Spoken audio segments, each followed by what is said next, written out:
Hello everyone, welcome to Shanvi's cooking and vlogs అండి. నేనైతే ఈరోజు మార్నింగ్ మా బాబు లంచ్ బాక్స్ కోసం క్యారెట్ రైస్ చేశానండి. టేస్ట్ అయితే సూపర్గా వచ్చిందండి. సో దానికోసం నేను ఒక్క క్యారెట్ని పీల్ తీసి క్లీన్గా కడిగేసి తురిమి తీసుకున్నాను. ఒక చిన్న టమాటో తీసుకున్నాను. ఒక ఆనియన్ స్ట్రైట్గా కట్ చేసి తీసుకున్నాను. 4 పచ్చిమిర్చి స్ట్రైట్గా కట్ చేసి తీసుకున్నాను. కొద్దిగా కరివేపాకు తీసుకున్నాను. కొద్దిగా కొత్తిమీర. వాటితో పాటు పోపు కోసం నేను తీసుకున్నది కరివేపాకు, ఒక హాఫ్ స్పూన్ జీలకర్ర, ఒక స్పూన్ తెల్ల నువ్వులు తీసుకున్నాను. వాటితో పాటు ఒక చిన్న బిర్యానీ ఆకు, దాల్చిన చెక్క, 4 మిరియాలు, యాలక్కులు, లవంగాలు, అనాసపు కొద్దిగా హోల్ గరం మసాలా మసాలాలు మొత్తం కొద్దిగా తీసుకున్నానండి. ఇప్పుడైతే ఆయిల్ పెట్టాను. ఆయిల్ వేడైపోయింది. ఆయిల్ వేడైన తర్వాత మొత్తం ఇదంతా వేసేసాను ఆయిల్లోకి. ఆయిల్ అది కొంచెం చిటపటలాడిన తర్వాత అందులోకి ఆనియన్, పచ్చిమిర్చి ఒకేసారి అయితే వేసేసాను. ఆనియన్, పచ్చిమిర్చి వేసిన తర్వాత ఒక 1 మినిట్ అలా ఆయిల్లో ఫ్రై అయిన తర్వాత అందులోకి మనము క్యారెట్, టమాటో చిన్నగా కట్ చేసుకున్న టమాటో, క్యారెట్ అయితే వేయాలండి. అది వేసిన తర్వాత మనము కొంచెం ఒక చిటికెడు పసుపు వేసుకోవాలండి. పసుపు ఎక్కువైతే వేయకూడదు. ఎందుకంటే మనం పసుపు ఎక్కువ వేసామనుకోండి రైస్ అయితే క్యారెట్ కలర్ రాదు. పసుపు ఎల్లో కలర్లో కనిపిస్తుంది, లెమన్ రైస్ లాగా.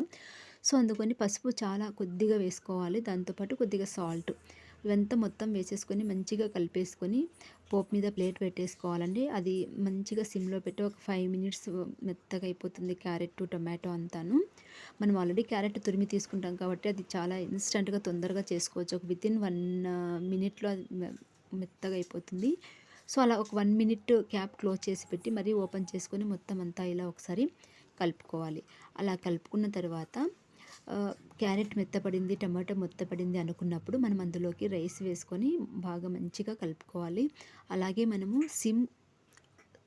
ఫ్లేమ్ సిమ్లో పెట్టేసుకొని ఫ్లేమ్ని ఒక 5 మినిట్స్ రైస్ అలాగే 5 మినిట్స్ కూడా అవసరం లేదండి. ఒక 1 ఆర్ 2 మినిట్స్ రైస్ మంచిగా అలాగే వేడి మీద కలిపేసుకోవాలి. అప్పుడు క్యారెట్ రైస్ చాలా బాగుంటుందండి. అసలు టేస్ట్ నేను చెప్పడం కాదు, మీరు ఒకసారి ఇలా చేసి మీరు ఒకసారి ఇలా ట్రై చేయండి. మీకు చాలా బాగా నచ్చుతుంది అని అనుకుంటున్నాను. మీకు కనుక ఇది నచ్చినట్టయితే మన ఛానల్ని లైక్ చేయండి, షేర్ చేయండి అండ్ సబ్స్క్రైబ్ చేసుకోవడం మాత్రం మర్చిపోవద్దండి. చాలామంది వీడియో అయితే చూస్తున్నారు కానీ ఛానల్ని అయితే సబ్స్క్రైబ్ చేసుకోవట్లేదు. సో మీరు ఛానల్ని సబ్స్క్రైబ్ చేసుకుంటే ఇలాంటి మరికొన్ని వీడియోస్ అయితే మీకు నేను అప్లోడ్ చేసిన వెంటనే మీకు వచ్చేస్తాయి. అందుకనేసి మీరు తప్పకుండా మన ఛానల్ని సబ్స్క్రైబ్ చేసుకుంటారు అని అయితే అనుకుంటున్నాను. చూడండి ఇలా ఆయిల్లో మంచిగా మగ్గింది. సో చాలా సింపుల్ అండి. వితిన్ 5-10 మినిట్స్లో మనకి రైస్ అయితే రెడీ అయిపోతుంది. బాక్స్కి ఇన్స్టెంట్గా మనము ఏదైనా కర్రీస్ లేదా చిన్నపిల్లలు తినట్లేదు అన్నప్పుడు మనమైతే ఇలా చేసుకుంటే మాత్రం రైస్ తొందరగా అయిపోతుంది. ప్లస్ ఏం చేయాలి పిల్లలు ఏం తింటారు అనే ఆలోచన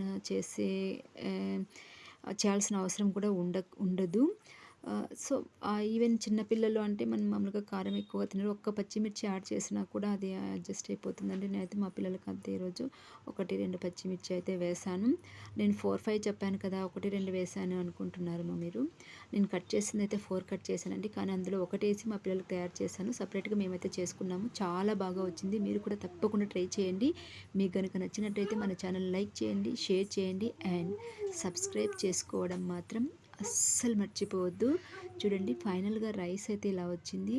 చూడడానికి ఎంత బాగుందో. నేనైతే పసుపు చాలా లైట్గా వేశాను, అందుకని క్యారెట్ మాత్రమే కనిపిస్తుంది. ఇలాగే కనిపించాలండి. మీరు కూడా ట్రై చేస్తే మాత్రం పసుపు ఎక్కువ వేసుకోవద్దు.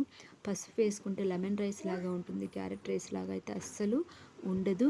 ఒకవేళ మీరు టమాటో వద్దు అనుకుంటే టమాటో ప్లేస్లో ఒక లెమన్ తీసుకొని లెమన్ జ్యూస్ యాడ్ చేసుకున్నా కూడా సరిపోతుందండి. నాకు ప్రస్తుతానికి ఈరోజైతే లెమన్ ఇంట్లో లేకపోయింది, అందుకని ఒక చిన్న టమాటోతో నేను యాడ్ చేశాను. కానీ టేస్ట్ అయితే చాలా బాగుంటుంది. లేదు అనుకుంటే మీరు లెమన్ అయినా యాడ్ చేసుకోవచ్చు, అది మీ ఇష్టము. చూడండి ఫైనల్గా టేస్ట్ అయితే ఇలా ఉంది. చాలా బాగుంది. So thanks for watching.